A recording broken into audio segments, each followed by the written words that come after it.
joining us online through different means, through the Clonard webcam and through Facebook and so forth. And Accidental Theatre, who have been a great help to us in the festival, have been doing a lot of work in the background, and we're very grateful to them for that. So we also want to say a special word of welcome. There are many wonderful special guests here tonight. The Minister of State for Northern Ireland, Conor Burns, has joined us this evening. Catherine, you're welcome as well here this evening. We hope everyone feels very, very welcome, and we're grateful that you have come out to join us. This year's theme for the festival is Common Ground, Common Good, and it's our 10th anniversary. And we're sort of at almost the midway point of the festival. And it's been a wonderful festival already. I was just saying inside to Carl and Mark, we started the festival with a personal message from Pope Francis in St. Anne's Cathedral. And the festival will sort of conclude with the Archbishop of Canterbury, Justin Welby, in person in St. Peter's Cathedral. And tonight we have Carl at Clonard, and it's just wonderful to have him here with us. I know it's his first visit, his first time in Clonard, and that kind of captures something of the ethos of the festival, in people maybe going into new places and experiencing new ways of sharing this wonderful city that we so love. So just a few practical things before we begin. I'll maybe just ask Mark Sidebottom to come up now, because Mark, as many of you will be familiar with Mark, is local broadcaster, journalist, and he will be interviewing Carl, and he'll say a little bit more about himself, but we're very grateful to have Mark with us, who has spent, I think, over 15 years. He has known Carl, so it's wonderful to have Mark with us. So you're very welcome, Mark. So just a few practical items. There are questionnaires that you don't have to fill out now, but we'd be very grateful if at some point you could go online on the Four Corners Festival website. It's quite important for us as a festival with regards to the sustainability of the festival, and we want to hear your thoughts and ideas, and so that we can each year try to make the festival more and more special. So that's on the Four Corners website. And I just want to say a word of thanks to our funders, the Executive Office Central Good Relations Funding Program, and also the Department of Foreign Affairs and the Irish government have been very generous to us over the years in helping us put on the festival. We welcome donations. I know some of you have been to many events, and we don't like to be torturing people with all that, but you'll see the two tesseracts here. Well, you may not be able to see them. They're down on the floor there. And they'll be on the way out if you feel inclined. They're there for contributions, and we're greatly appreciative of that. And there are other ways of contributing to the festival, maybe becoming a friend of the festival, as a number of people have been. So again, we're grateful for any contributions. And we do have this little book that was put out just a past festival called Building a City of Grace, and that's been one of the aims of our festival. And that, for any contribution whatsoever, you feel free to take one of those books home with you this evening. So just by way of housekeeping, we don't expect any fire evacuations or anything, but if there was an alarm to go off or so forth, there's exits to your right and to your left, both up at the front and in the back and so forth. So, and I just want to mention one other, there are a number of events and still available throughout the festival. One tomorrow evening that there's still a possibility for, and it quite ties into this event. It's called a Game of Three Halves with Peace Players, and it's for young people aged 11 to 14. They'll be playing a Gaelic football, rugby, and football. Soccer or football. So they play those games together. That'll take place in Queen's University, the PEC Center, tomorrow evening at 6 o'clock for 11 to 14-year-olds. And so much of that is around sportsmanship and a bit of fun as well. And I think it's very appropriate to have Carl here with us with an event like that taking place in the festival as well. So, maybe just before I introduce Carl to come in, we'll just take a moment, a brief moment of silence, just to gather ourselves. And we've all come from different places, different areas, different corners of the city. And just to maybe take a moment to give thanks for being here together in anticipation of the great privilege of listening to Carl and Mark in conversation.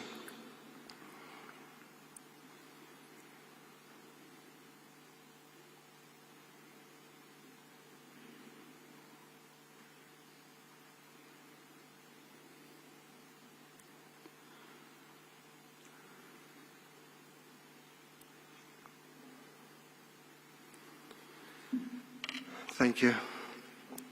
So, I don't think Carl needs much of an introduction. First 2-8 world champion, global superstar. Mark was telling me earlier today when we met about when Carl fought in Windsor Park, which was always a dream of his, as many of us would know. And he was reminiscing when he said Carl was the headline, obviously, that night.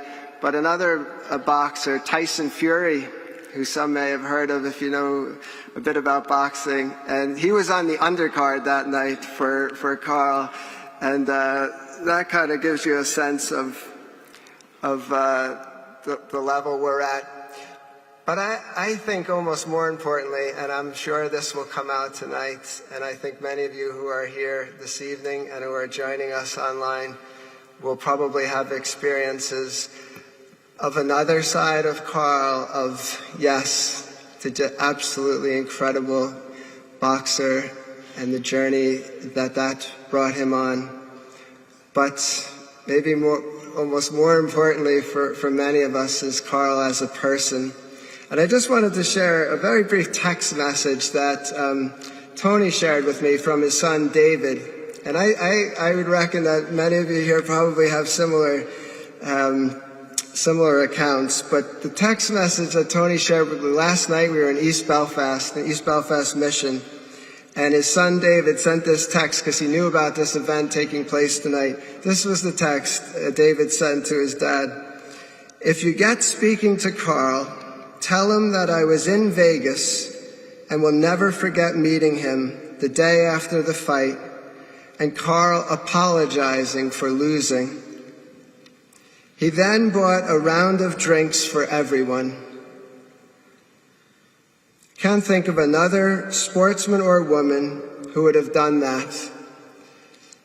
And I think it's that sense of integrity. There's something very special about Carl, and it's amazing in preparation for this event when you just mention him, I just have not heard a single word other than, wow, yeah, this is, what an amazing person. So, without further ado, I would like us all to welcome for the first time to Clonard here and to the Four Corners Festival, Carl Frampton.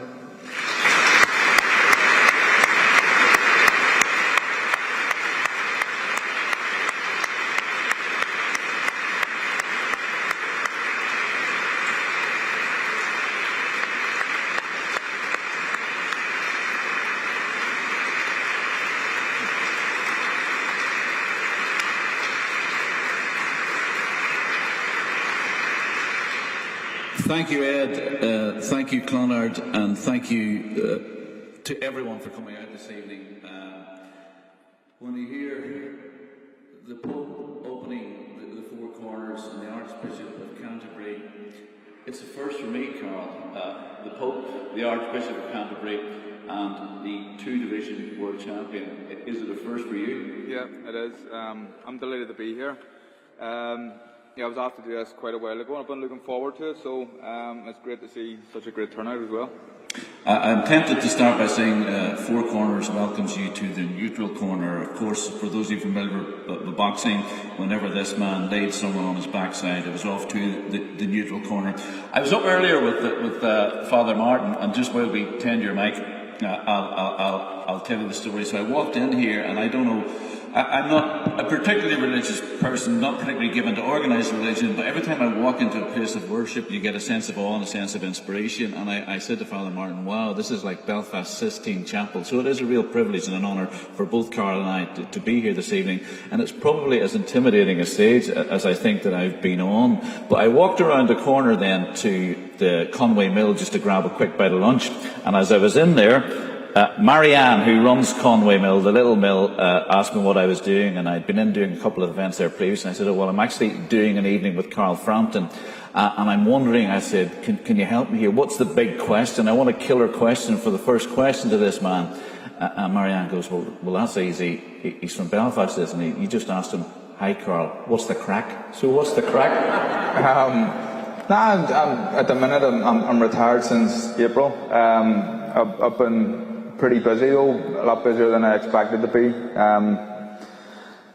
Doing a wee bit of punditry work for BT Sport, wee bit of stuff for BBC as well every now and again, and just going with the flow really at the minute, enjoying life, enjoying a bit of time at home with my wife and the kids, and just having the normal life that I haven't really had for the last sort of 10 or 12 years.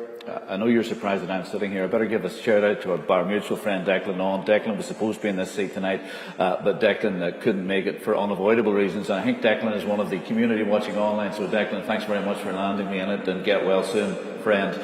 Declan's given me a few questions that he has kind of gleaned from various different individuals we want to ask. And I'm going to go there, but just in terms of the format for this evening, folks, it's kind of a bit of light and a bit of shade, and we'll go with the flow, and we will welcome anyone from the audience who wants an opportunity to ask a question to this two-weight world champion and this global sports star this evening. It's your opportunity. Feel free, but I'll try and relax them first for you. I'll try and soften them up over the first few rounds. Second half of the fight, you can all go in with the killer questions and land a few blows. It's been unavoidable the last 18, 20 months, 24 months, lockdown, and I'm wondering just how you, as a boxer who's been bubbling all your life, has coped with lockdown. And in the interest of being straight and honest here, I found it incredibly challenging and testing at times, but for my little dog getting out walking. But were you kind of a little more geared for it? No, I think it was difficult for everybody, but I suppose I have to count my blessings. I've got, I don't live in a high-rise block of apartments where some people I know did, and they weren't allowed to leave their flats or apartments for a while. I have a house with a nice garden and a gym that I can train in, so I was able to go and do that if I was ever feeling frustrated or whatever, go and hit the bag for a while. But it wasn't easy for anybody. But I realised a lot of other people were getting it a lot harder than I was. Did it test your mental health? Yeah, it probably did. But just getting out and getting a bit of fresh air every day, I think was key for me. And we were doing just a normal thing like everybody else, lots of walks. Just that was it really. But it was good to have a bit of it was probably the longest time I got to spend with my family really. And just being normal, while I was boxing. So I tried to take the positives out of it, and that was certainly one of them. So I'm not sure who's given us this question, but this is one of the questions that's been emailed in. It's a good one for me. So it says, Carl, growing up in Tigers Bay, an interface, how conscious were you of the them's and us's of Belfast? And in turn, they say, as a boy, if someone had told you that you were going to marry one of them's, would you have believed them? No, probably not. I think that you're very conscious of it living in a place like Tigers Bay, and I imagine the kids living in the New Lodge were very conscious of it too, in the Falls, in the Shankill, wherever you came from. But it was just you were brought up in this kind of bubble, and you didn't really know why, but because everybody else had a dislike for the guys across the street, you felt like that you had to as well. And as a young kid, you're easily influenced. People talk about kids being like a sponge; you just soak everything in, and they're influenced sometimes by the wrong people. And the guys that are in, the big boisterous guys who are kind of running Tigers Bay or the New Lodge or whatever, they're the guys that you look to, and you think they're your role models, when really there's better role models than people like that. Was boxing a vehicle to steer you Well, away? that was the vehicle, really, because I was very young when I started boxing. I was 7 years old, and from 7 or 8, I used to be in the New Lodge training in Jerry Story's club and Holy Family. My old trainer Billy McKee and Jerry had a great relationship, so I was always back and forward training in that club, and all over Belfast really, in different places, and that certainly helped change my outlook. I would say, that was a huge thing in changing how I just seen the world. You mentioned two guys there, Billy McKee, and I remember way back in the early days, and for those of you who don't know, I worked primarily in sport as a journalist, and I've known this man for 15, maybe 20 years. I knew him when he nearly couldn't string two words together. I hope you don't mind me saying this, but he was pathologically shy, and to think now that 15 years on, he's become a global ambassador for Belfast is remarkable. But I remember you hated the cameras, you hated the interviews, but I guess this journey, you've grown on that, and I'll get to that in a moment. But Billy and Jerry Story, two legends of boxing. Billy, of course, has passed on. But how much did they inform your political and religious approach, Carl, in the sense that they were completely devoid of any political baggage? They were very much gurus, irrespective of where you came from or what your background was. If you went into one of their gyms, that was it. Yeah, I think both of them had the same kind of outlook and the same views, and as do many other, I'd say, boxing coaches around Belfast and Northern Ireland, and they have. It's just boxing. Everybody, when they walk through the door, no matter where you're from, what your religion is, you're always treated equally. Certainly in my club, by Billy McKee, we were always all treated equally. And I'm talking about religion here, but I'm also talking about how good you were. The top guys in the gym were treated like the guys who had one or two fights and maybe hadn't won a fight. So everybody was just looked at as the same type of people. I was listening to you in a podcast, The Irish Patriot, recently, and I think if I got you right, you were saying that probably Billy McKee's biggest single achievement wasn't in producing you a two-weight world champion. It was in producing individuals who didn't fall into the social delinquent trap, who weren't tempted down that road of petty crime simply because of the discipline of boxing. Yeah. That's a big thing to say. Yeah, it's a big statement, but that's what Billy always talked about, and he said that his biggest achievement wasn't creating champions. It was guys who were maybe close to taking the wrong path in life and going into a life of crime or whatever, and boxing put them on the straight and narrow. And there's so many stories like that where boxing has saved so many people and put them on the right path. But Billy always talked about, like, he was almost like an unqualified counsellor. A counsellor with no degree to his name, because the amount of people that came in through the door of different walks of life and different issues, and you're having to kind of manage that and handle each person on an individual basis. It's got to be difficult, and the people who run amateur boxing clubs and other sports clubs throughout the city, they're the lifebloods of the community. They're all volunteers. They're doing this for nothing, just out of the goodness of their heart, and they deserve so much credit.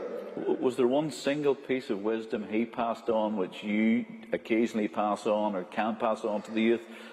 There's nothing I can think of that springs to mind, but what I will say about Billy, he's the most honest person I ever met, and whether sometimes people didn't like his honesty, but it's just the way he was, and I liked that, and I respected that about him, and I admired it. Just a straight man, really honest, hard wee man as well. We wouldn't take anything off anybody. Had no fear of anybody either. And he was only about my height as well, a little bit smaller than me actually. But he was just a great guy, and always full of wee nuggets of wisdom. Every club needs a Billy McKee, and almost every boxing club in Ireland, north and south, seems to have one. There's something about boxing, and especially boxing seems to be incredibly apolitical. Is boxing itself as a vehicle the ultimate cross-community vehicle when you look at Belfast? I know it's always struck me that there was probably a big divide. It struck me, loosely speaking, that maybe 80% of boxing in Belfast was nationalist and 20% was non-nationalist or unionist, whatever way you want to put that.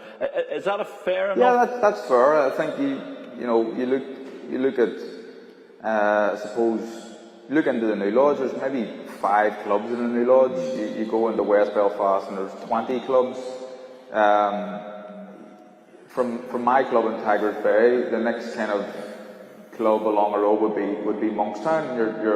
You're another 7 miles along the road, you know. So I suppose boxing is seen as a sport for all and a real cross-community sport. But in terms of the dynamics of who does it most, it would be definitely more Catholics do it than Protestants. I don't know what the reason is for that, but that's the way it is. But it's always because of what we talked about earlier. People are all treated as individuals when they enter boxing clubs. I think that's why it's seen as the sport that brings people together. And it has. You've seen it even back in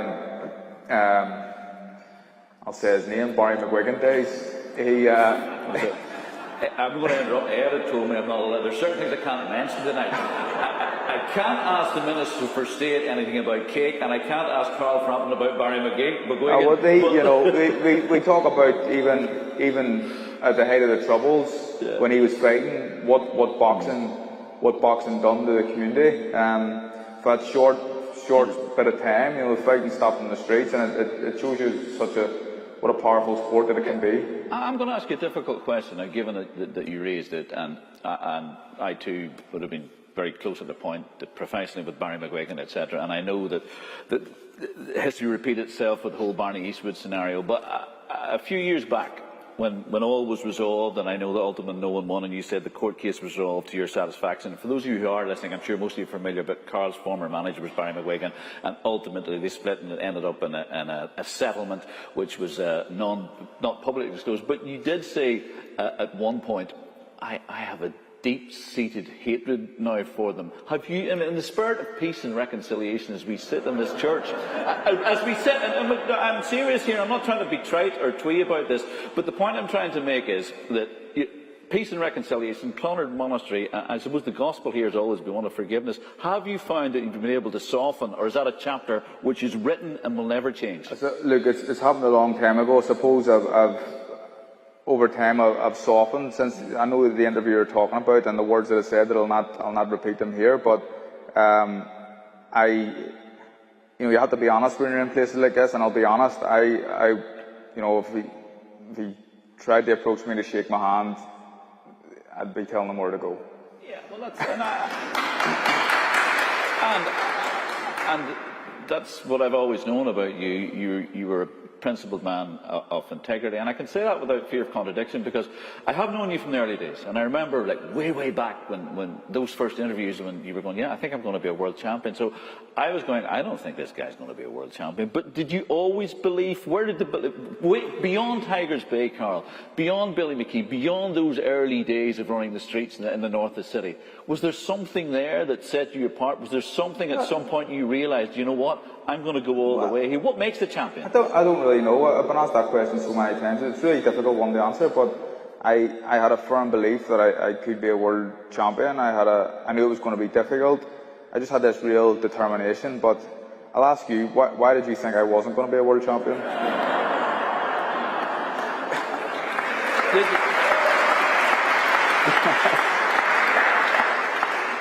I'm looking at the Minister, Connor Burns, here, and I'm thinking to myself, I would love to answer that question, but this evening I get to ask the questions, and this is not. Look, the reason I didn't think you were going to be world champion, it was nothing to do with you. It's because it is so difficult to become a world champion.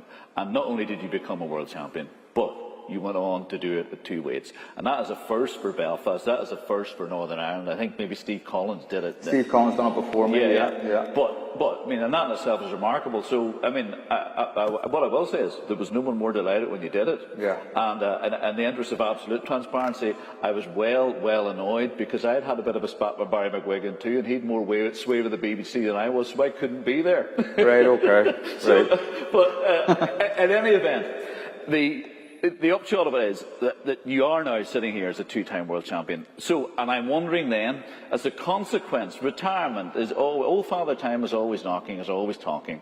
Does it make it that little bit easier, even though you thought, you know what, I could have landed a third one, that when you do walk away, that you have achieved what you've achieved, that you've summited, not only once but twice, you've been to the peak? Well, look, I done more than I could have imagined I would have been able to achieve, so that's why it was easy to walk away. I would have loved to become a three-weight world champion and get into my last fight against Jamel Herring, who beat me.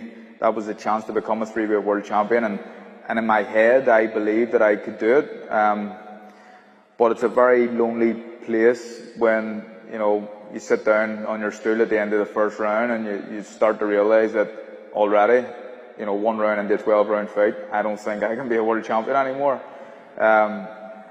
It just kind of happens to you. Boxing's a sport where it's tough. There's so much hard, grueling training sessions, sparring sessions, and then lead up to big fights to prepare you for a fight, and it just takes its toll on you. And I just didn't have it anymore. I wasn't as good as I once was, but I was happy with the things that I'd done in my career, and I couldn't really complain. It leads me nicely into a question which has been emailed in. You were saying boxing is a solitary or lonely pursuit there. There is a question which says, given how lonely and solitary a pursuit boxing is, and given that on occasions fighters do lose their lives in the ring, how much is that at the back or at the forefront of your mind, and how much in time does that inform your approach to boxing? I guess the question distilled is, you can lose your life here.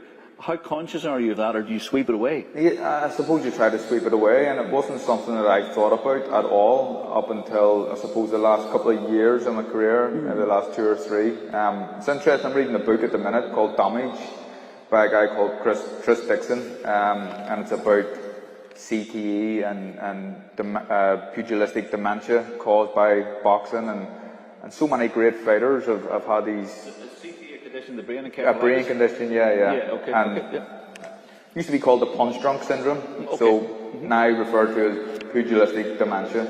And we've seen great fighters like Muhammad Ali have his issues, and so many other fighters. But he's the main man that we all remember, and he had these issues while he was boxing, and you could see it at the end of his career, his change in speech and how he talked and how he moved and how he walked. So it was important for me to get out at the right time. But that was something that I changed my training a little bit the last sort of 3 years. Once I left my former team, sometimes it may not make a lot of sense to people in here, but there was some fights I was sparring 220 rounds in preparation for a fight, which is incredible because most guys do about 80.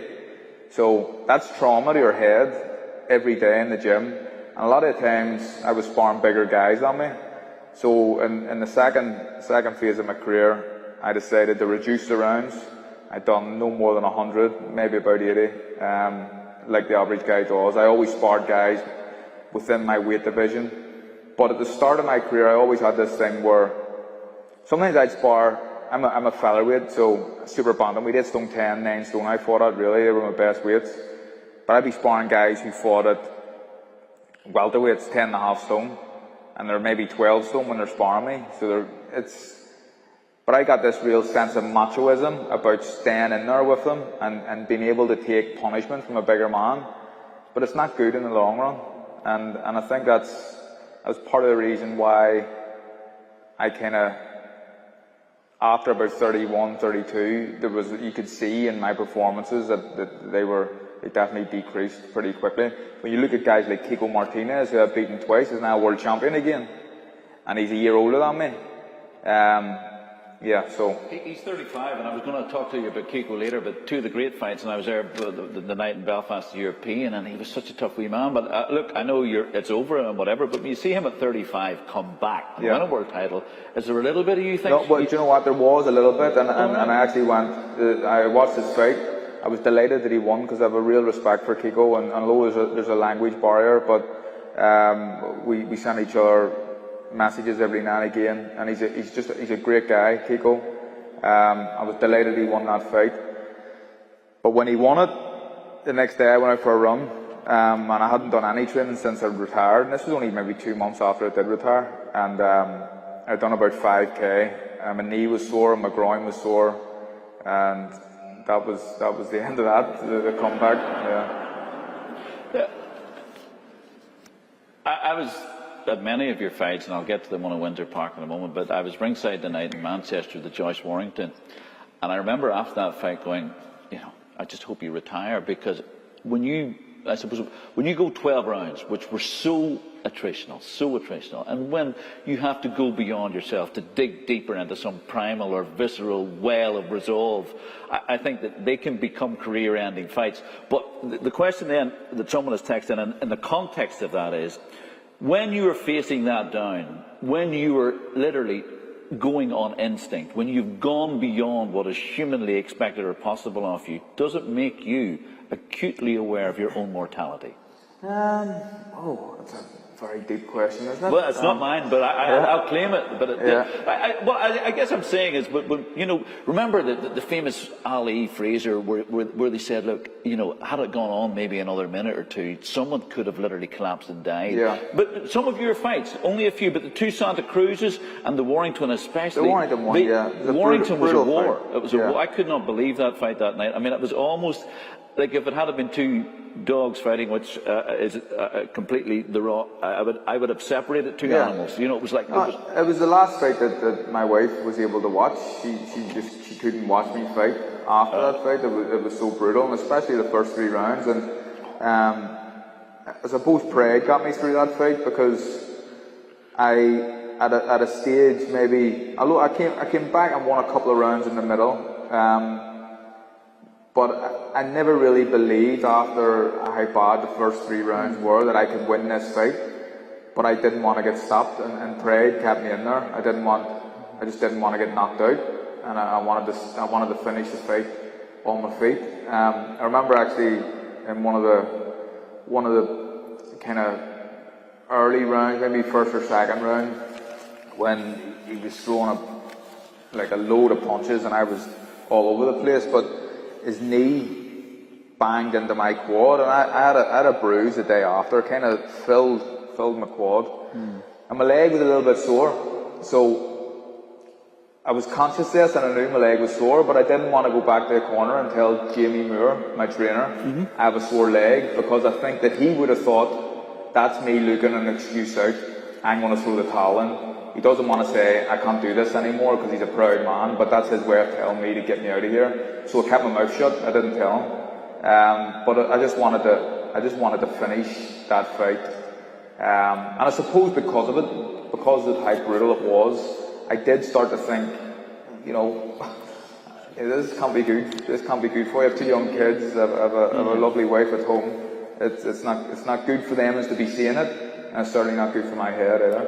But in terms of your psyche, you come away from, again, that podcast I heard you, I don't want to be too as graphic as you were, but you were saying, look, post a fight like that, I'm spitting blood, I'm urinating blood, and what goes through your mind when you're sitting in a dressing room? You've been world champion twice, you're defeated, you were bruised internally, you were bruised externally, your pride is bruised, but somehow or other, champions keep going. But so what I'm getting at is, at what point do you say enough is enough? Because not only do you then allow yourself to go into that arena where you become selfish because you have a wife and family and kids, but you've got to consider others. And boxing is the ultimate in terms of selfishness. You go into your own bubble. It was a difficult one, and probably for about 2 weeks after that fight, in my head I was a retired fighter, and without making an official statement. But the lead up to that fight had been very good. I'd been sparring really well. I've been doing PBs in the weight room and on the track, and I was flying, like, really. So I really think I got it wrong on the night. Like, I went into that fight, I thought that, because I've been in with big punchers before, and I've been able to take their shots. There's nothing to suggest Josh Warrington was a puncher. In his record, he'd only knocked out, 4 or 5 people in 30 fights. So I thought that, I knew it was going to be, he was physical and he was very fit. I didn't think he could hurt me. And I got that wrong, because he hurt me within 30 seconds, and he just continued to hurt me bad for the duration of the fight. So I started to try and think about it rationally, and I just thought that I got it wrong. It was a bad performance for me rather than me being done. And I came back and I had a couple of more fights, and one of my best performances was after that fight against Nonito Donaire, who's went on to become a world champion again, and someone who I'm very close with now. So I still had these dreams that I could become a 3-weight or a 3-time world champion.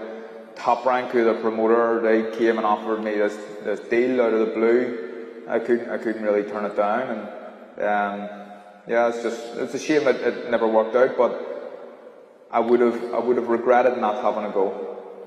I'm going to open it up in a few minutes, but just a few others. If someone has taken time to write this, so I better read it as verbatim. Tonight, Carl, it says, as you sit here on the altar at Clonard Monastery, which has been so central to peace and reconciliation, how conscious are you, or were you, during your career, that you were a global sports person, but not just that, but an ambassador for brand Belfast? And now, post-fighting, do you feel that you owe it to your city to be a builder of bridges? Oh, absolutely, and I was conscious of it throughout my career, and people know me and they know where I'm from.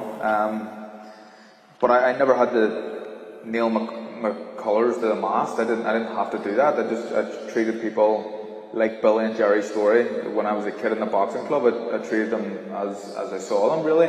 And if you were nice to me, I'm going to be nice back. But I think when you're given a platform like I've been given, whether I like it or not, you should use it for a positive effect. And I'll continue to do that if I can, and come to events like this, and a lot of the cross-community work I'm doing, and even work with integrated education, and even the hospice work that I do. It's I'll continue to do that.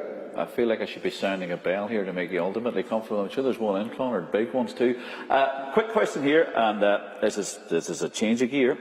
Carl, are you a religious or spiritual person? What's your faith? Well, be careful. To be honest, I'll be honest. I'm not a religious person, but I would say I'm spiritual, and I've been in churches, and I've been in chapels all over the world. I used to do it with my old coach, Nigel Travis.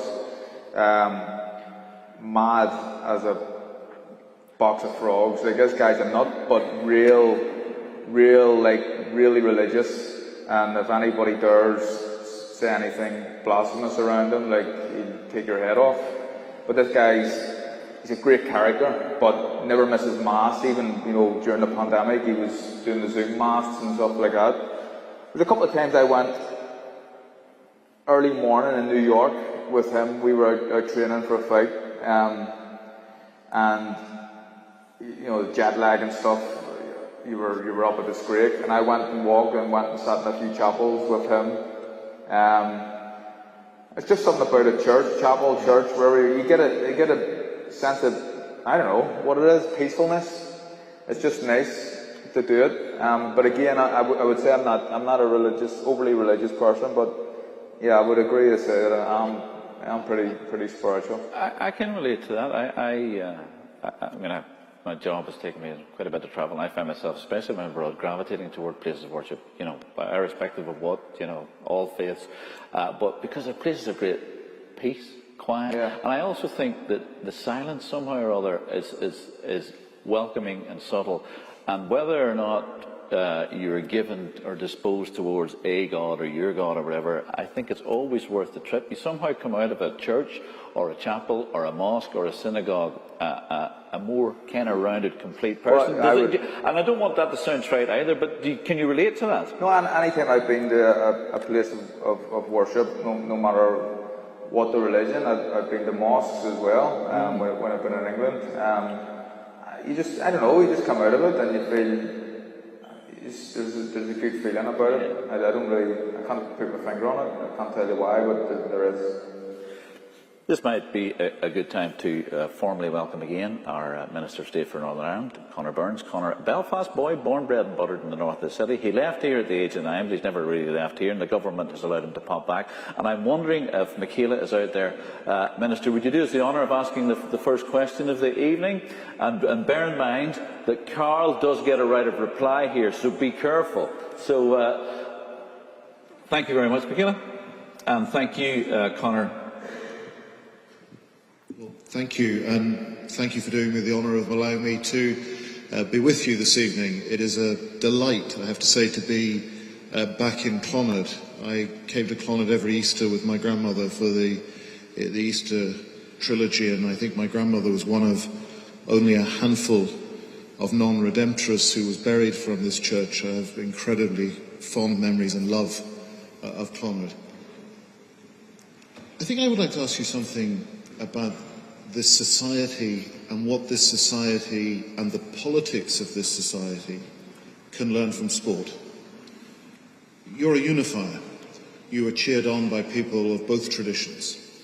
Snooker is the sport that I love most, and I watched Mark Allen at the Northern Ireland Open at the Waterfront Hall, and he was cheered on by people from both traditions, both communities. Same with Dennis Taylor and Alex Higgins in the 80s. What do you think the politicians here could learn from the unifying power of sport? And what advice would you give them?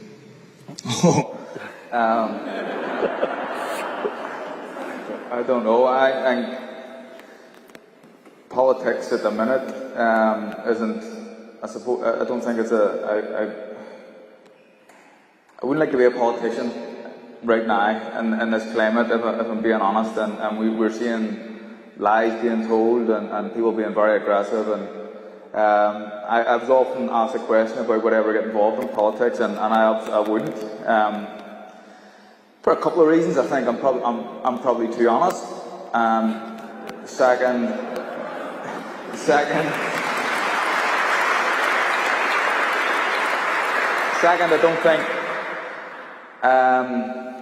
I don't think I'm clever enough to spin answers when you don't want to, when you don't want to answer a question, you can just ramble on. I don't think I would have the capability to do that. But You're not saying you're not clever enough to tell lies, is that what you're saying? Yeah, pretty much. But I don't know, it's a difficult question to answer. Sport is and boxing in particular, I suppose, has always been a unifying sport in Northern Ireland, certainly. In Ireland, I think that in this day and age, there's so many people are, Tories, Labour, Shinners, DUP. There's so much fraction, and they dislike each other, and there's so much aggression towards each other. I think we can all have our differences and different opinions, and we don't always have to be offended by a different opinion of someone else. I feel like I'm making a prime example of why I could be a politician, because I'm going off on a tangent a bit here, but I think that sport has always been. You look at boxing and what happens. Me and Josh Warren, you talk about that fight, and me and Kiko Martinez, them fights. They were brutal fights, and we fought tooth and nail. But at the end of it, there's an embrace and there's a respect for each other. I think maybe that's something that politics can take from boxing and sport.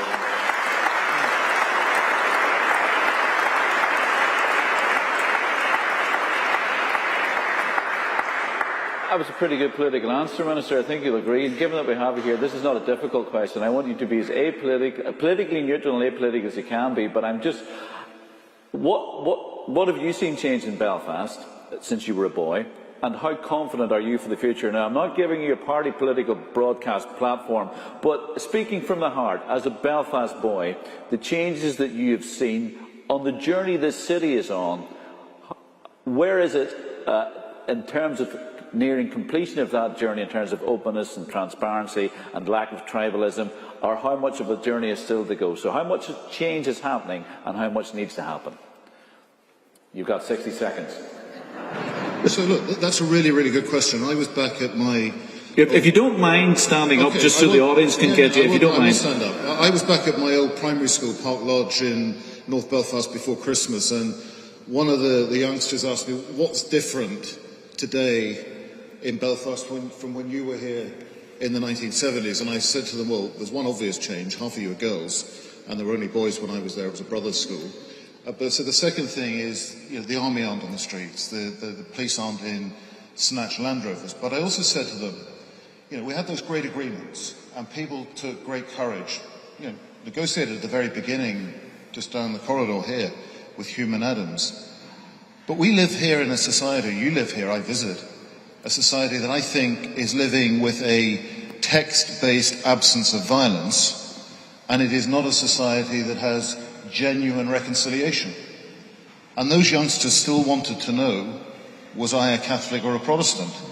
In 12 years as a Member of Parliament for Bournemouth, no primary school child has ever asked me what my religion is, or wouldn't even know, most of them, what the religion of their classmates is. So one of the things I asked the Secretary of State when I was appointed to the Northern Ireland Office, by the way, only the second minister in 50 years in the Northern Ireland Office actually born here in Northern Ireland, I said I would like to have the responsibility for trying to push cross-community reconciliation and understanding. And I think the thing that I still believe here is that whatever tradition you're in, people have so much more in common and so much more that unites them. And I would love to see this society as one that embraces genuine reconciliation, mutual understanding and mutual respect, and isn't governed by treaties, but is governed by forgiveness.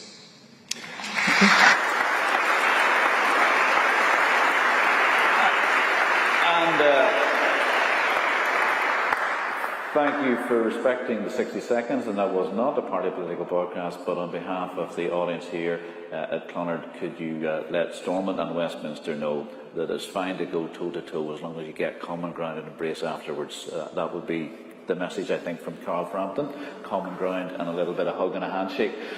Carl, given that we've got, I somehow or other feel that as a society we need to be post all of those subtle, intricate ways that we in Belfast and we in this part of the world go to. What's your name? What school did you go to? What job did you go? And sometimes I despair for my own kids. But I'm wondering, in your house, there's Carla, there's Rossa, there's Christine, and how then in turn has your, that horrible euphemism, mixed marriage, cross-community marriage, whatever, informed your approach to raising your kids in this divided city?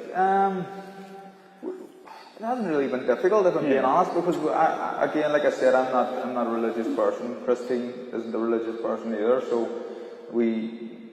it's been easy really. The kids have just been brought up as kids really. It's funny just what Connor talked about there, like the kids, wanting to know whether you were Catholic or Protestant. I live just outside Belfast. And I understand that would be the question that a lot of kids in inner Belfast would be asking, but I'm just outside it, and my little girl who's about to go into first year has no real idea about what a Catholic or a Protestant is, to the point where we actually played a game the other day of guess the prod and guess the Catholic, and she done... How do you play that game? So she thought... Prime example, you know by someone's name normally if they're going to be a Catholic or Protestant, but she thought Paddy Barnes was a Protestant, so she got that one wrong. But they've no understanding of it, absolutely zero understanding. I think there's some kids in her school do, because when she comes back home and there's certain questions asked to us, but I think that they just don't they're oblivious to it really, and again, they have friends from both sides of the community, and they've been brought up to, you know, if someone's nice to you, you'll be nice back, and that's it. And off. It must gladden your heart to think that somehow or other your kids are not infected by that old malaise that for so long has infected this part of the world. Yeah, and it was an automatic thing when you were a kid, and we mentioned it earlier on. It was a kid from Tigers Bay, the New Lodge, the Falls, the Shango, wherever. You're growing up and around older people who you look up to, and just because they're older, you don't really know why you look up to, and they seem to get a bit of respect in the street. And these guys don't like them guys, so you listen to them, and you don't like them either. When you don't really understand it, you don't really understand the reason why. And if you want to ask these kids why do you not like this guy from across the road, they'll not really be able to give you a proper answer. That's politics sorted. That's religion sorted. Let's get on to gender. Someone here said, Carl, be honest. Who is the boss in your house? The two-time world champion or Christine? What would you say? I'm kind of thinking that in terms of the pecking order in your house, there's Carla/Christine, and then there's Rossa, and then there's Carl. You're close enough. I would, there's Christine, Rossa, Carla, the two cats, and then I'm beneath that. Do you have two cats? Two cats. I didn't think I liked cats until recently, but we took a stray in, and then we got another kitten, and dead fond of it, yeah. Go on, what's their names? Claudia and Arthur.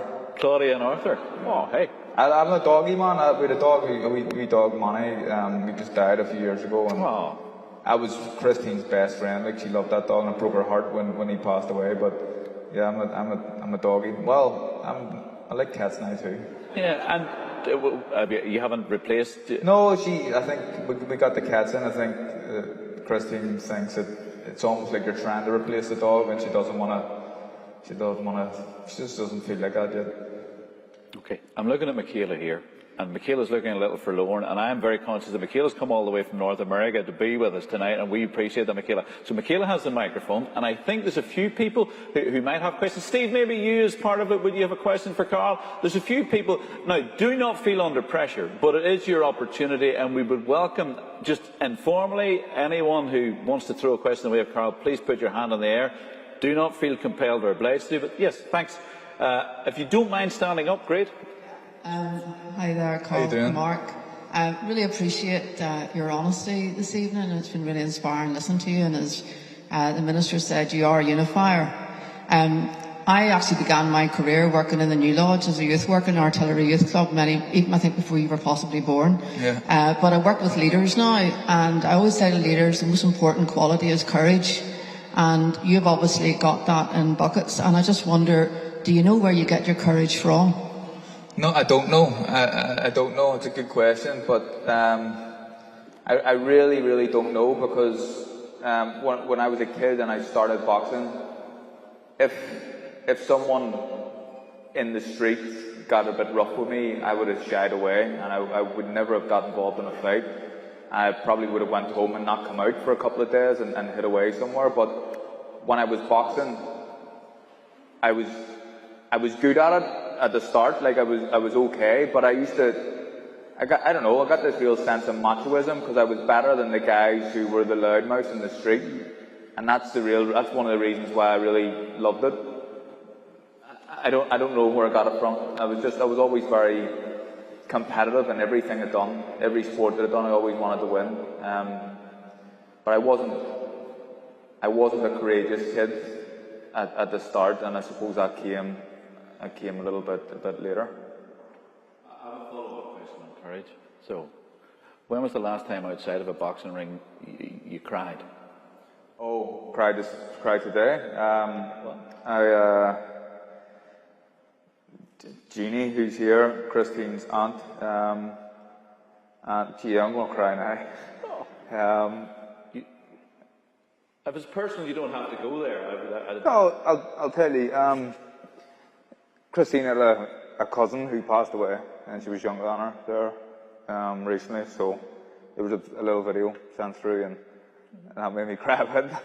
I wasn't expecting this now. It jumped at me, and I was kind of asking it in that bigger sense, you know, that whole issue of No, gender. but I'm always. Yeah, are you an emotional character? Yeah. Even films and stuff. Watching movies, certain movies. If you don't cry at A Star Is Born, and there's something wrong with you. I feel in the interest of the room and in the interest of those of you who are online that the last time he's cried is 10 seconds ago, because there are tears welling in his eyes. And do you know what? It's incredibly reassuring that the guy, the king of the world in terms of boxing, is quite comfortable. Even you know, my last interview, I was crying when I retired in the ring. You know, I was away in Dubai. I had no family around me. I knew my career was over. Very, very emotional. So I'm always crying. Yeah. And is it therapy? Is it a release? I suppose it probably is. Yeah. You know, other people. I don't know. I don't really know. I'm always crying. I think it was probably a winky kid. Probably when I was younger as well. Yeah, I don't know what it is. You know, other people take their frustration and, you know, have to go and punch a wall or whatever. But I just let the tears out, and that sorts me out. Oh, what a great quality. I wish I had it. But it's kind of reassuring to know that big boys do cry. So thank you. It's 9 o'clock, and I'm loving it, and I'm enjoying it, and I want to welcome as much participation and involvement from the floor as possible. If there's anyone who wants to put a hand in the air, please do. We will come to you just 4 rows next, but if you want to identify yourself, you can. If you don't worry, but thanks for your question. My name is and I've started a podcast talking to sports people. And with you doing work with BT Sport, do you have any advice on how to make yourself more confident? Well, like Mark will tell you, I was very, very shy at the start. I remember my first press conferences. I was extremely nervous, and looking back, like, it's almost a bit embarrassing how nervous I was. But it was just alien to me. I wasn't used to it at all. So the more I done it, the more relaxed I got. It's just about doing it. Just keep doing it. The more you do it, you'll become used to it, and you seem pretty confident enough to already stand up and ask a question. You're ahead of where I was at your age, so I think you're doing all right. What you should have been doing is saying, Carla, I'm starting a sports podcast, will you be my guest? You really should have gone there, but that'll be the next question. There's a gentleman thanks, Michaela. If you want to identify yourself, if you're comfortable, and make it a talk. How you doing? Sean, my name is. Just have a question. Throughout our lives, I suppose everyone's common ground is trying to achieve happiness in that sense of fulfillment. Fame, fortune, travelling the world, 2-weight world champion. I'm just wondering, would you agree with the phrase that money can't buy happiness? Yeah, I would agree with that. Some of the happiest moments in my life were when I didn't have money. When I was getting loans, you know, not getting loans. My dad was giving me handouts to go anywhere. I was spending my wife's student loan at the time. I had no money, but I was happy. But what I will say is it can make things a lot easier, money, but it certainly doesn't buy happiness. So, you know, you can go on nice holidays when you want, and you can have nice cars and nice houses, but it doesn't automatically mean happiness. But it certainly can help a little bit. Yeah. I have a supplementary question to that. So, given that you had very much a working class Tigers Bay background, and given that you would have been exposed to the privations of that, Ken, I'm not saying that it was a struggle, but I wonder then, as a parent, and as someone who's, I hope I don't offend you by saying, but comfortable and middle or upper middle class now in terms of where you're at, how do you then assess, what do I give to my children, or do you go make your own way, or first of all, when you talk about the class system, I always feel like you are the class you're born into, and you know, I will always be working class because I was born into that class system, and I don't think I'm not middle class, and I'm not certainly not upper class. My kids, because because they have a kind of, I have more than my mum and dad had when I was younger. When they're older, they can probably be classed as middle class kids. But I understand what you're saying. I'm kind of saying in a way that somehow or other, the hunger is born of working class, I think, right? And I appreciate entirely, I'm not suggesting at all that yeah, you've not all the time, but yeah. I said, but your lifestyle is a much more comfortable one now. And I know as a parent, I'm wondering, do you think to yourself, you know what? It's a ham sandwich for you, and you're not having lasagna, or do you go like, I'll give you a little bit? Kids are spoiled, isn't it? It's hard not to spoil in this day and age, and I think even, to a certain extent, my mum and dad would have tried to spoil me at certain times of the year, Christmas and birthdays as well, when it's just the way it is, and kids seem to get spoiled a lot easier these days. It's easier to go to B&M and buy a load of toys or something, you know what I mean? Kids can get what they want these days very, very quickly. I was just listening to something that Shaquille O'Neal said recently, and he has a lot more money than I do. He's one of the great basketball players. One of the great NBA players, and he's invested in a lot of companies. He's money, he doesn't know how much money he's worth, but he is a young family, and his motto and what he says to the kids is, you don't get any cheese unless I get some degrees. So he wants them to achieve in school before he sorts them out with his money. I think that's nice. It makes them strive and work hard rather than just having things handed to them on the plate. I'm conscious that my questions are struggling here. I'll keep going. But has anybody got a better question than mine? I'm sure there's plenty. So, Michaela, just please, if you're, I'm struggling because of a pillar, but please fire away and let us know who you are if you're happy to let us know. Hi, Carl. I'm Adam. I'm a kid from East Belfast that's here for a youth club, but I'm also a youth volunteer for them. My question to you would be, if you could give one piece of advice, any advice to a young person, what would it be? I don't know. It's difficult. I suppose listen and take advice and listen to people. I spoke about Jerry Story and Billy McKee. These guys are just full of wisdom, in my opinion, and I always wanted to be like, I always liked to model myself on someone like Billy, definitely. I think that if you see someone like that, and when you get to a certain age and you realise what a good person is and what a role model is, try and base yourself on them as much as you can. I'm not close to what Billy McKee is as a man, but I suppose I've taken some of his values and tried to make myself better. So that would be it. Look up to good. Doesn't have to be sports people as role models. It could be a parent or a coach like Billy was to me, and just try and look at what they do and behave accordingly, really.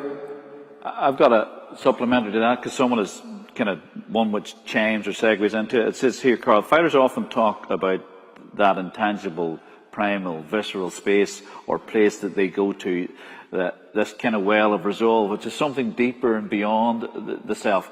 So in the context of what advice would you give to young ones, I guess, distilling from this question is, how important is it that when you feel you're just about to give up, that you find the resolve and the resilience to keep on keeping on? Yeah, there's been hard fights where that thought comes into your head. First fight with Kiko Martinez for the European title was one of the toughest fights of my career, and I remember I shouldn't have been told this. The whole lead up to the fight, I was told that after 4 rounds he'd slow down and it'll be easy after round 4. And I remember going out for round 8 thinking, when's this guy slowing down?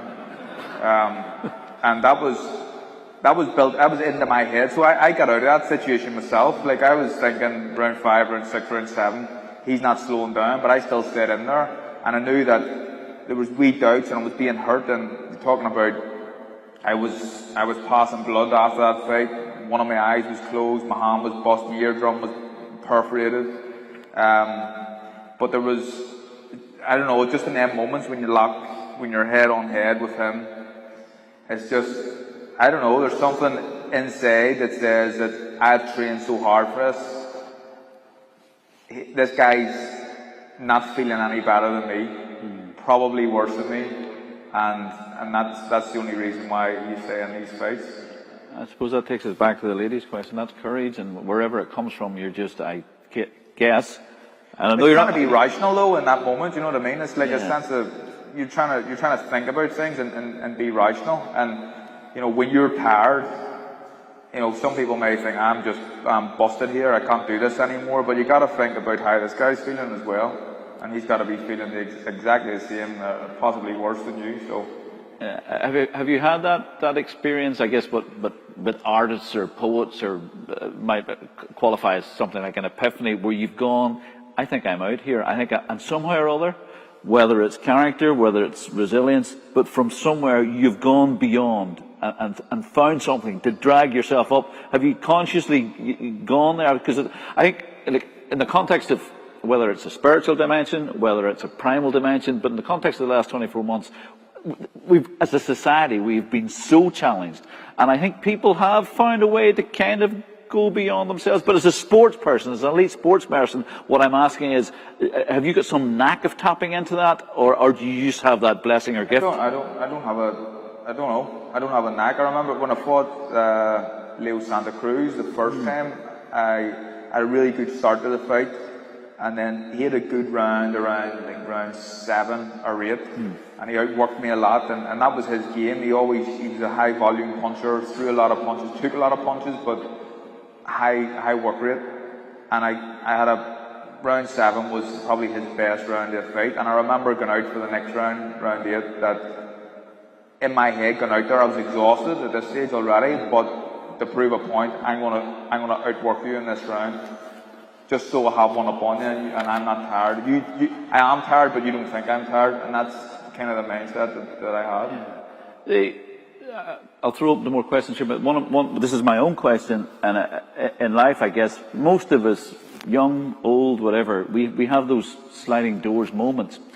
And for me, one of the big sliding doors moments in your career, El Paso, 2015, your first fight on American soil.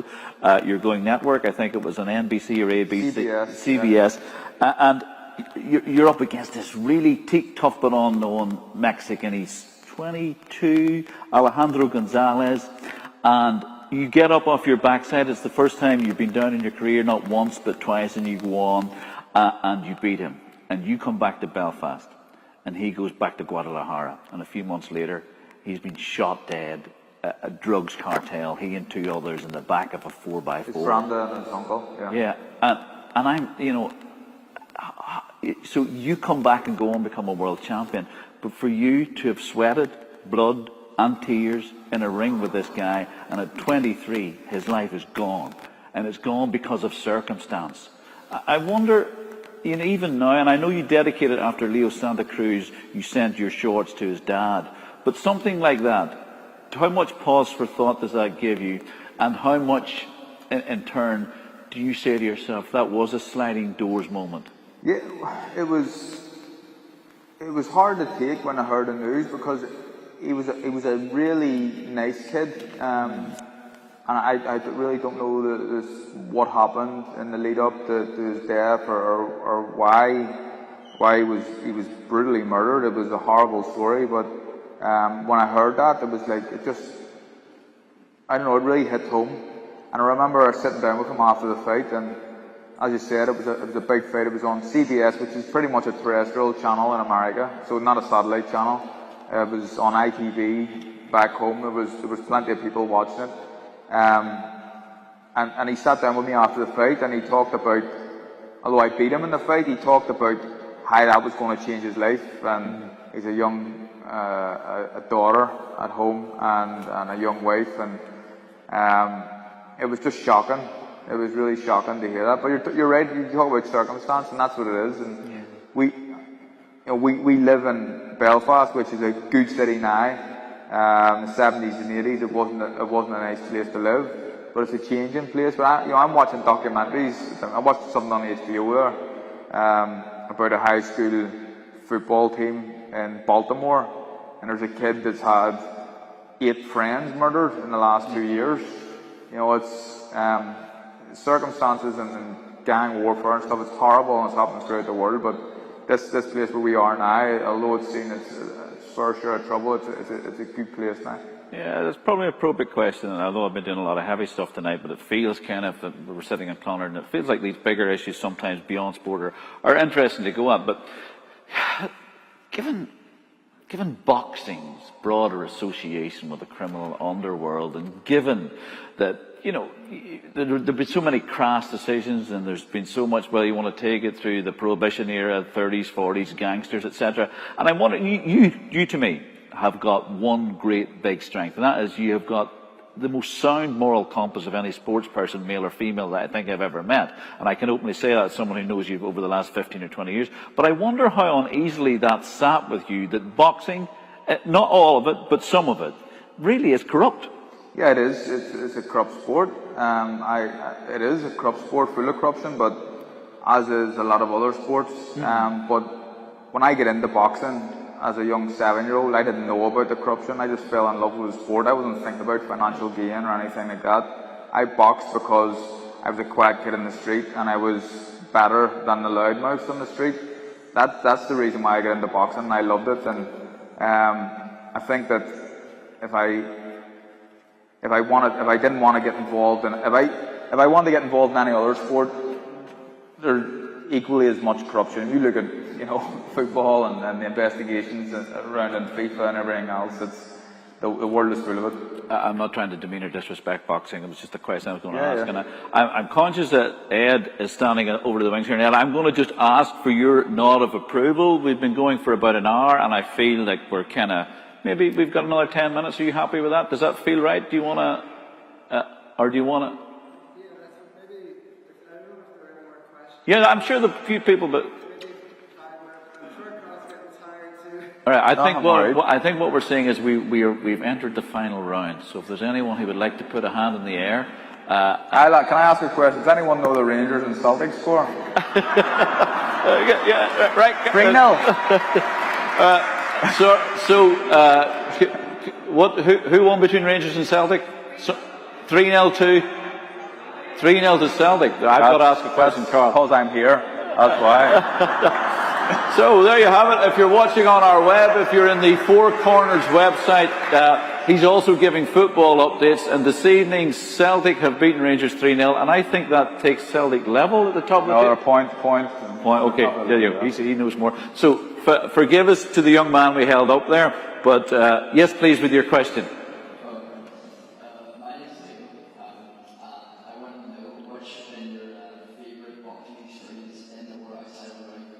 Good question, Neil. Thanks. Probably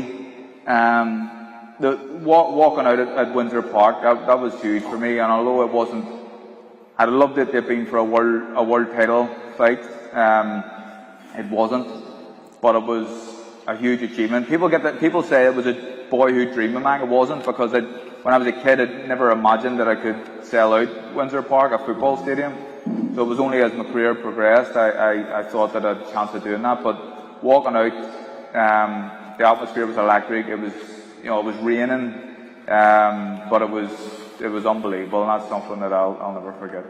I was there that night. It was Luke Jackson, the Australian, and I was blown away by the fact that although he was rehabilitating and he was coming back out of it, but Tyson Fury was fighting in your undercard, this 6'7" giant and this 5'4" Belfast man who's probably got a bigger heart. No, I tell you, well, it's hard that Tyson Fury has a huge heart, and you've seen his last few fights. He's a brave man. But people that in the lead up to that fight, people talking about Fury, and that's why if Fury wasn't on it, there wouldn't have been an extra ticket sold. I can tell you that for a fact. So it was the support I had was fantastic. Right, you've been a brilliant audience, and I did see a few more hands going up, and I am going to incur potentially the wrath of Ed here and Clonard, but I am going to ask if there's one or two people who would like to have the opportunity to ask a final or two questions. Please do, especially if you're young, because there's a hand going up just behind you, Michaela, and I know Carl will be happy, and I know that we'll wrap up before 9:25. So please ask your questions, and they're most welcome, and we're very grateful for them. So you're going to, yeah, please, thank you. As a young person in school, I find it very hard to stay motivated and like do work and actually get up and revise. And I don't know about you, but I'm the type of person to like take one hit and not be able to get back up for like a while. And I was just wondering how like you stay motivated to train or like stay motivated in the ring when when you know you're going to lose and all. Good question. It's yeah, about it's a good motivation. question. It's all. I always. It was hard to train. You know, get up at the screak of dawn and being away from my family and miss big things and my kids' lives and stuff growing up. It was extremely hard, but I always just knew that it was all for the greater good, really. And what I was doing now, although it was difficult and I was making sacrifices, that me, myself, my wife, my kids, my wider family circle, we're all probably going to benefit from it if I just keep doing what I'm doing and really, really blast on. So, although it's difficult at times in anything you do, but trying to stay motivated is difficult. Listen to inspirational people. Listen to little bits on YouTube and guys like David Goggins and stuff, and how inspirational they are about making people push on and stay motivated. That's a wee bit of advice that I would say. Okay, we're going to take 2 more questions. So, yeah, young man there. I'm Adam, and I do judo, and I know, like, especially like over lockdown and stuff, since I haven't really had any fights coming up, and I don't know how to stay motivated for them because I feel like I'm training for more motivation, Carl, and he does judo, and he's kind of, Yeah, well, look, we're hopefully coming out the back of this, and hopefully things are going to free up now, and there's not going to be too much more restrictions, and you'll get back to competing and fighting, and it'll all just seem like it was a long time ago, and just a distant memory at some point in your life. So just stay focused, really, and if you want to succeed and be a champion, at whatever level you want to get to, just keep pushing on. It's been difficult. It's been difficult for everybody, and I imagine there's been lots of kids in different sports who have given up because of what's been going on the last couple of years and the restrictions imposed around our sport. So just stick at it, because if you want it enough, then a lot of times then you can achieve it. Yeah, and remember something too, Adam. Carl Frampton nearly walked away from boxing at 2021, 18, 19. He was thinking of joining the army, and then he lost a fight, the fantasy I think it was. We're not even going to go there, but he got back up. So thank you for your question, which was great, and good luck with your judo career. And whenever you come back here as a medalist, we'll maybe chat to you. Is there one final question which would maybe wrap up the? Right, I'm going to get 2 questions. Oh, there's a hey! You're going in again. I love it. Carl, if you're ever free, I'd love for you to come on the podcast. All right. For the benefit of those of you who are online who might not have heard, that was the young man earlier who was starting up his podcast, inviting Carl to come on his podcast. So, thank you, and thanks, as Carl would have said, for showing the courage to get back up and ask that very important question. There's a little girl at the front, and I really do want to hear the question from this little girl. If you're happy, thank you very much. Stand up, and can we ask your name? Yeah, my name's Ruby, and I was just wondering, what's your favourite strike in boxing? My favourite strike? Favourite punch? Yeah. I'm only a wee man, right? And jabs are typically seen as the big, tall fighters have nice jabs, but for a wee man, I had a good jab, I think. He had a very punishing jab. And thank you very much for your question. So, before I invite Ed to come up and say a few words and conclude the evening, can I, on behalf of Carl Frampton and me, and also by extension Declan Lawn, who was supposed to have been in this seat, say thank you. Thank you for being a brilliant audience. Can we also say to those of you who have been with us in the 4 corners, joining us digitally and online, thank you. We trust that you've enjoyed it. I'm going to take a 10-second answer from you before Ed kicks me off the stage. One final question, and I'm not sure who tweeted or emailed this one in, but it said, Carl, in terms of legacy and career, can you distill for me Is it more important to be liked, or is it more important to be respected, or do you differentiate? Oh, For you? I don't think there's much. I don't think there's much difference there. I think respect is key, and this is something that I talked about it as well recently. It's going to take me a bit more than 10 seconds to answer this, but being people talking about not worrying about what other people think of them. That was something that I used to my benefit. I worried about what people thought of me. I didn't want people to think that I wasn't a nice guy or I wasn't a good boxer. I was someone who wasn't dedicated to my sport. So because I was worried about the opinions that people may have had on me, people who I didn't even know, it always made me push on, I think. Brilliant. So, on behalf of Four Corners, thank you very much from the neutral corner. On behalf of Carl and I, again, thanks just for being an audience. It does feel like somehow or other we are in a place and space where we're living again, and let's hope that we're all managing to push at the parameters of what the confines and restrictions have been, and I know that we will get the leadership we require from Conor Burns and all parties in Stormont and Westminster. Minister, thanks for gracing us with your company. Good luck in trying to sort the big house out, but please do. And a final word from me is a big thanks to Ed, to Father Martin and to Minister Stephen for the welcome they've given me over the last 24 hours. This has happened very quickly for me, and I couldn't have been made to feel more welcome. So thank you very much. I hope you've enjoyed it. And just before you give him a round of applause, Ed's going to draw the evening to a close. Thank you, Mark. The opening night with Pope Francis, the book was called Let Us Dream.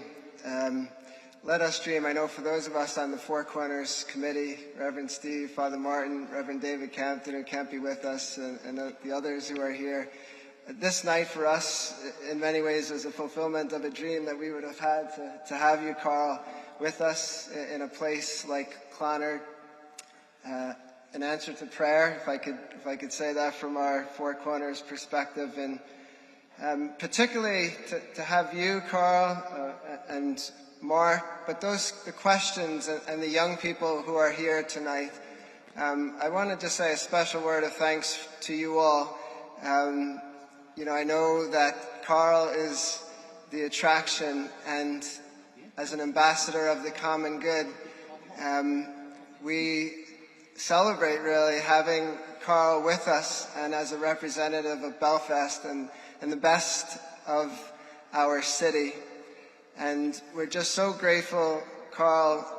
The word courage and humility, honesty, determination, vulnerability, all that Carl displayed tonight. And sometimes you think, well, what do we take? We head out tonight, and what do we take with us? And I think for each of us, probably, Carl has given us much to consider and to be grateful for.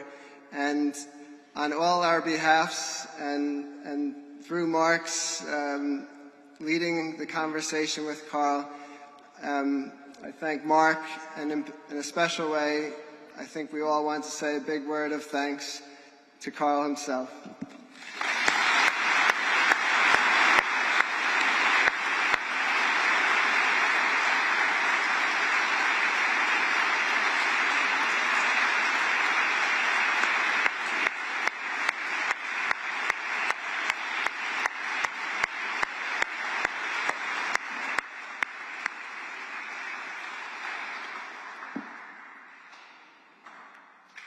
And I know Carl's wife Christine and Carl and Rossa couldn't be here with us this evening, but Carl will keep you and your family in our prayers in the Four Corners Festival and here in Clonard as well. So just as you leave, a reminder about the questionnaire in your own time through the website. Again, the little donation boxes are there, no pressure, but and we ask that if you could exit through these doors, just with regards to COVID, we kind of have a one-way system here. I know there's probably a great temptation. I don't know how we manage this now and how Carl gets out of here. But as Father Jerry Reynolds, who was a priest here for many years in peace and reconciliation, he often said, well, just let it unfold. So we'll let our departure unfold together. And again, thank you all for coming out and a very safe home. And finally, just want to say, night prayer, which happens every night at 10 o'clock during this whole festival, usually coming from Jim Deeds' home, and I know Michaela on our committee has been helping with that. Tonight it's coming live from here. It's just going to be where Carl and Mark are sitting. So you're all very welcome to join that online. I do think you just have to register, but I think you get your link to that night prayer, the opportunity of giving thanks for this evening. And for Carl and his incredible journey. So again, that's at 10 o'clock this evening. So you'd be very welcome at that. And again, safe home to everyone. Thanks for coming. Thank you. Just one final thing. Father Martin has pointed out that we have some kids in from the respective youth clubs, east and west of the city, and they were looking at a photograph with Carl and Ed. I know that we're in the pandemic protocols, but if you're comfortable, Carl is quite happy to have a photograph taken, but we'll be guided by you. But the kids would like to come up. If you're comfortable with that, I don't know if that's your call. If they can kind of... If people are coming forward just to keep, I know most of you have masks and so forth, if you could come up with your masks, but then for the photo, I think it might be okay to remove them for the photo itself. So if the kids would like to make their way up and wear your mask, and we will have the photographers take the photograph. And again, safe home to everyone, and thank you. Good night.